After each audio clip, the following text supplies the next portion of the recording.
Hello everyone.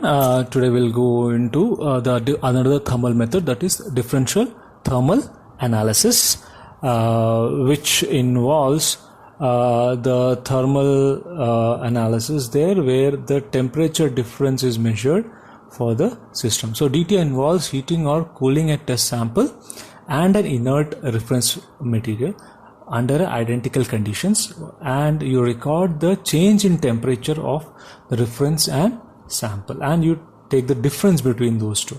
That's why it is called as a differential thermal analysis. This differential temperature is plotted against the temperature or time, and that is the plot you get. So changes in sample which leads to absorption or evolution of heat is detected in these particular cases. So you have a reference and sample plan, and they are heated in a uniform conditions, and the change in temperature is measured using thermocouples. The differential temperature analysis here is a technique in which the temperature of a substance under investigation is compared with the temperature of thermally inert material.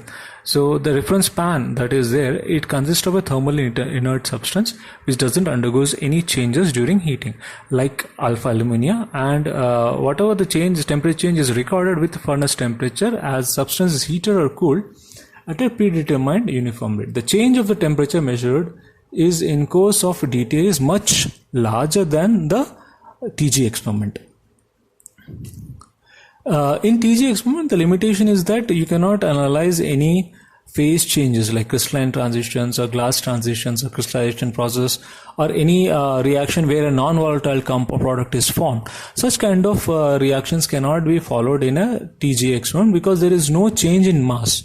So that is limitation of TGA, and that is overcome in a differential thermal analysis, because here it is not the mass change but the change in temperature that is being measured. So whenever a particular phase change or a reaction is happening, there is definitely a change in temperature. That is, the reaction process or process can be an either endothermic process or an exothermic process. So that will definitely change the temperature, and that can be detected using a differential thermal analysis method. That's why DTA is called as a dynamic method.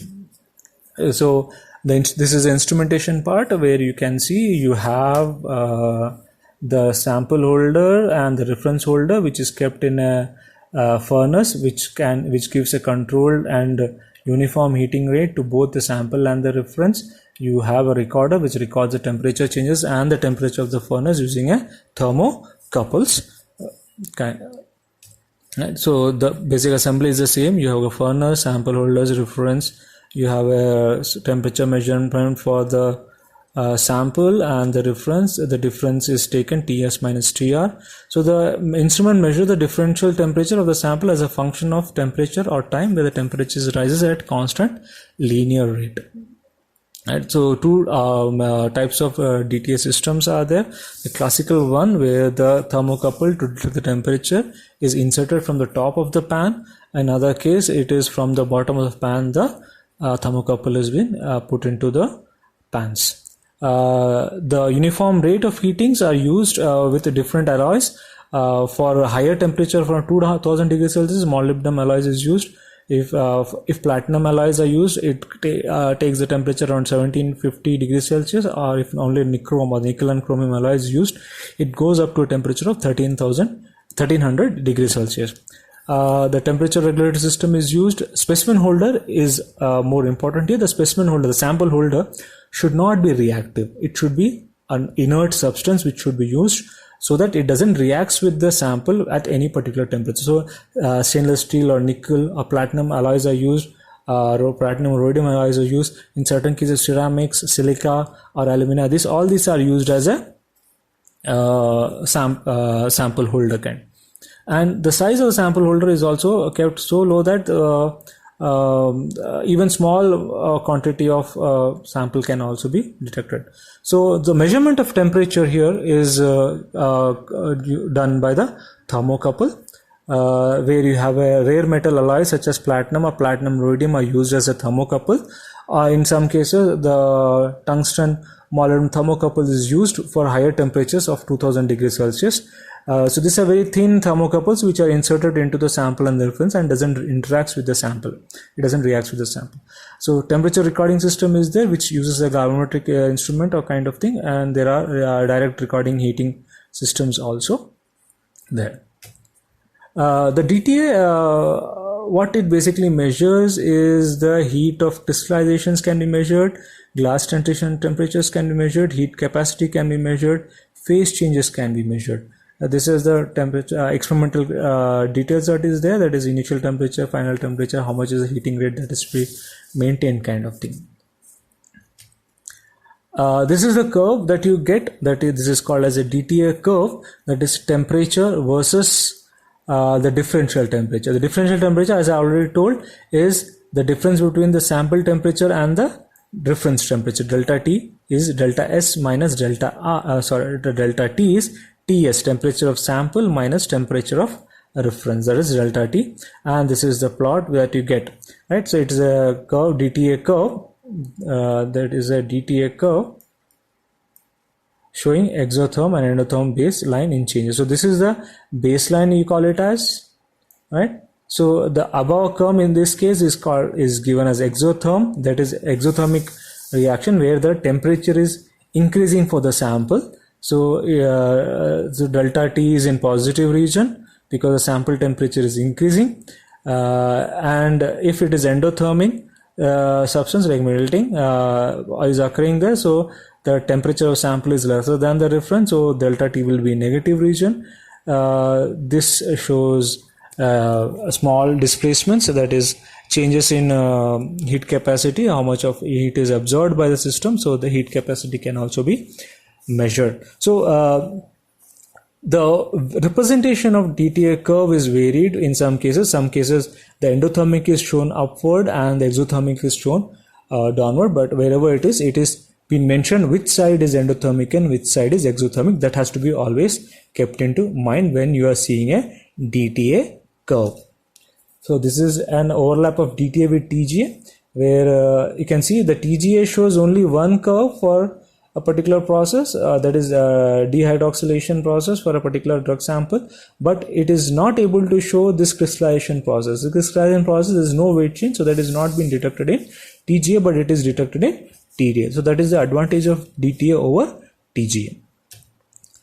This is another example of DTA curve for calcium oxalate, where you can see the changes in the exothermic and endothermic. So here the exothermic is up, endothermic is down.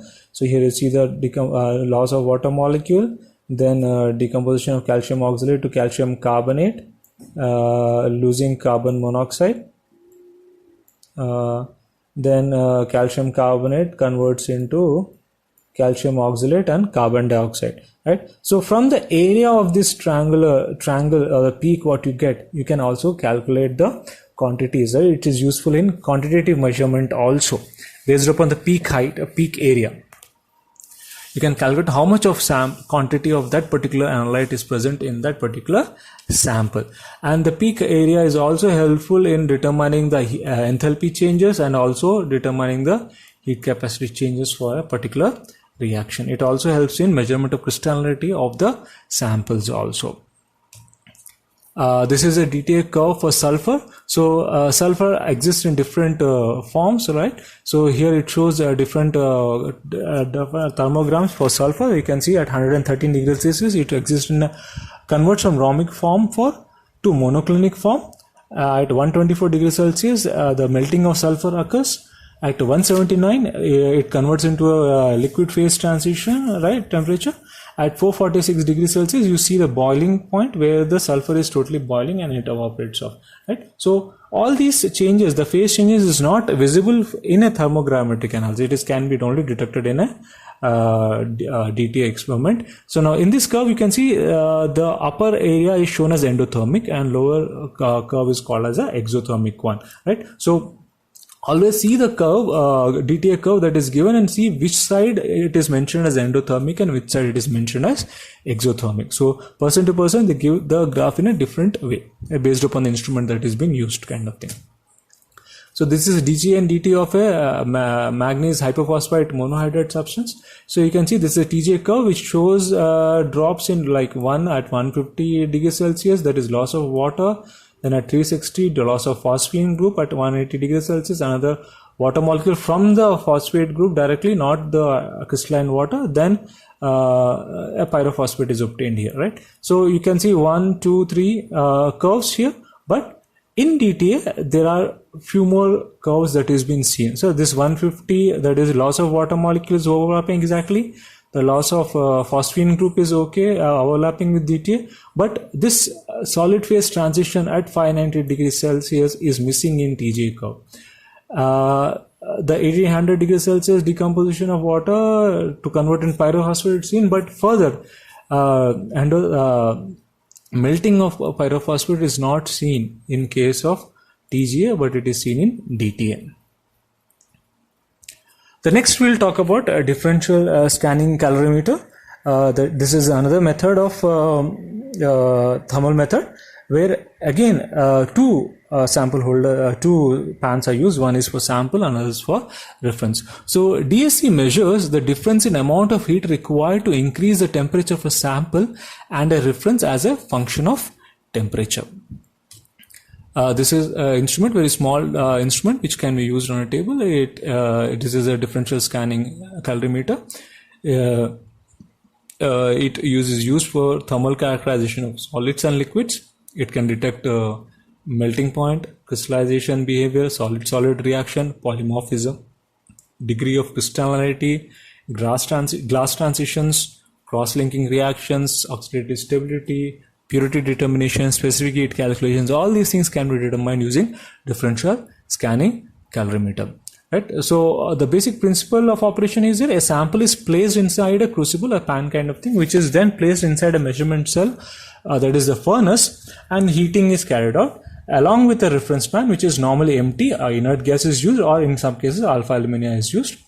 By applying a controlled temperature program, an isothermal heating or cooling at constant rate is carried out. So phase changes can be characterized based upon these heating, and or the specific heat of material can also be determined. So the heat flow quantities are calculated based upon calibrated heat flow characteristic of the cell. Means to which cell is the reference pan or to the sample pan heat is flowing, based upon that the analysis is done. So that is why it is called as calibrated heat flow characteristic, to which direction the heat flow is done.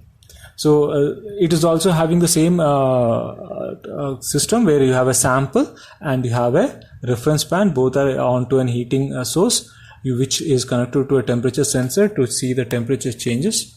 But it is only thing is the sample and the reference might be having individual heaters kind of thing. Now this is an instrument where it is called as heat flux DSC. It has two pans. The heat transfer disc is made up of an alloy called as constant tan. It's an alloy of 60% copper and 40% nickel. It also shows the data with respect to as DTA, shows of endo and exo transitions, right? It measures the kinetic and thermodynamic informations, kind of thing, right? So you can see here, this is the instrumental part. You have got two reference and sample pans, right, which is in a heating system, and it is connected to a control system kind of thing, right? So the heat flux DSC, where the sample and the reference are heated constantly using a constant and heating disk, and the change in temperature of the sample and reference is measured. So to which direction the heat is flowing, that is being measured. So like if a reaction is happening in the sample and the heat increases in the sample, so the heat from this is transferred to the reference, and the both are made into an equilibrium. So the heat flow here is from sample to reference. And if, let's say, if a reaction is happening here, the sample is getting cooled, an endothermic reaction is occurring here, then the reference, the heat energy will be flowing from the reference to the sample, right? So you use a Cromwell wire, Ulmer wire for this thermocouple junctions and the transfer of heat. But in case of the second type of instrument, that is called as compensation, power compensation principle, DSC. With power compensation DSC, here what is done is the sample and the reference material are placed in independent furnace, and when the temperature is raised, means changed, or is changing in the sample material, the energy is applied or removed from the calorimeter to compensate for sample energy. That is, when there is a change in the sample, if heat is released from the sample, the power system, the power compensation is removed from the sample, means power supplied to and heat flow supplied to the sample is reduced, and the sample and reference is brought into equilibrium. So how much of power is removed of that is been measured. If the sample is undergoing an endothermic process and its temperature is decreasing, then the power is applied onto the sample, and the heat energy is again given to it, and it is brought into equilibrium between sample and reference. So this is the compensating the heat changes by the external power source to get an equilibrium. So this is called as a power compensation principle, which is used here. Right? So the curve what you get, this is the DSC curve. It is also same kind of a DTA curve, where it is temperature versus delta H. So here it is not delta T, but the heat flow, to which direction heat flow is occurring, that is measured, and that is given as delta H. That is, heat flow is towards the sample or it is away from the sample. The delta H is measured based upon that, and you give the curve there. So delta H, it is, if it is toward the sample, it is endothermic. If delta H is away from, then heat is flowing away from the sample, that is exothermic process, right? Here also, based like DTA, the instrument gives a curve, and it has to specify which direction is exothermic and which direction is endothermic. So it's almost similar kind of peak word, but the peak area can give you the heat of enthalpy changes in with respect to the particular changes occurring in that system. This is an example of a DSC curve, where you can see here it is upper side is an endothermic process, lower is an exothermic process. This is a glass transition phase that is seen. This is a crystallization peak. So during crystallization, it's an exothermic process. It gives a heat. When the melting is occurring, it absorbs heat energy and it becomes endothermic. A peak at 339 degrees Celsius. So it is for a polyerythroketone. It's a polymer kind of thing, right? This is a DSC for trace elements. You can see here it shows the exo is up, that exothermic curve is up, and endothermic curve is down. Right. So yeah, this curve shows the desolvation process, where water molecule is lost. Then glass transition phase here. Then you have crystallization phase, which is exothermic. Right, you can see the randomness is reduced and the crystalline nature is obtained. Right? Then you have got the melting stage, where the crystalline substance random from the ordered fashion, it converts into a deordered fashion. So this is an endothermic process there. And then the decomposition. Here you can see the melting points can be determined, and based upon at the melting point curve, if you take the area of the peak, you can also calculate the heat of fusion from the DSC curve. It is also used in polymeric substances to determine the glass transition state, the stable forms of polymeric substances. The metastable forms of a crystalline substance can also be detected using a DSC scan. For amorphous materials, glass transitions can be calculated. Dehydration process can also be calculated there, and also it is helpful in determining the purity of a particular substance.